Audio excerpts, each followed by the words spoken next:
The loss of one of the sacred rings racked our hearts with grief.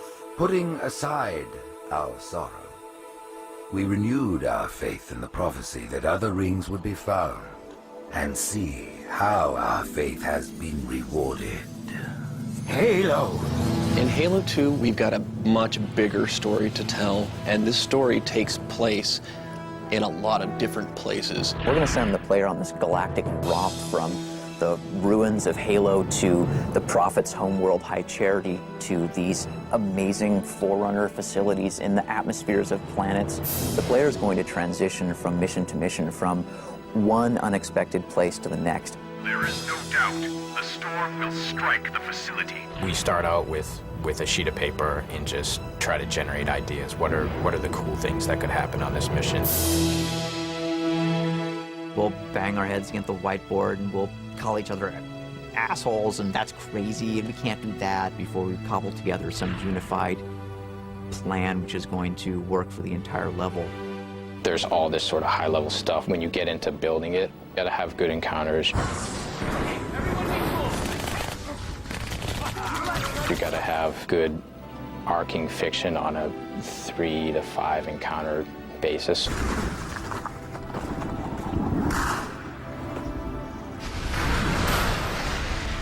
At some point, you'll get a surprise twist that sends you off in a different direction, and then it's got a really cool finale. Oracle, what is Halo's purpose? It's building an encounter that always keeps people thinking. It's a pretty big challenge. Is there anything actually going on in the room before I get there? Are guys just sort of patrolling? Is there another fight going on? You know, or a flood gonna bust through? There's a lot of tricks you try and employ. We want the player to feel like they're choosing to go in a direction even when we're forcing them to. We guide the player with texture, with lighting, with AI, with sound. We obviously want to make it so that there are multiple paths through this space. Every single one of those areas had to be modeled by an artist. I mean, there's someone went in there, and for every single wall you see, every single floor, every single light, every single, piece of glass, like there was an artist there. Someone had to go through and make all that.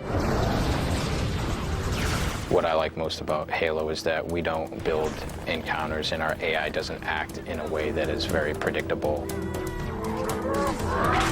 So AI stands for artificial intelligence. Artificial intelligence is simply the discipline that tries to simulate intelligent processes. What we're literally doing is taking these characters and we're writing a piece of software that acts as their brain. It really is all about, when this happens, do this. When this other thing happens, do this.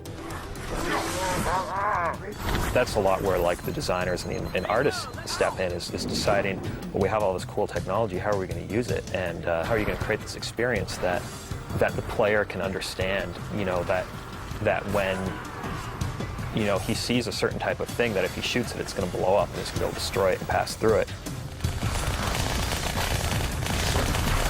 Most of the Halo world is not destructible. You have to walk a fine line in deciding what things are going to be destructible and what's going to match the player's expectations for what's destroyable. When someone says, hey, the whole world is destructible, that's great. We've done our job. We've made them believe that. So that kind of thing really excites me, is being able to create a real environment and not take shortcuts and not fake things, and actually just get in there and really try to make it a real place and a real exciting place for people to go.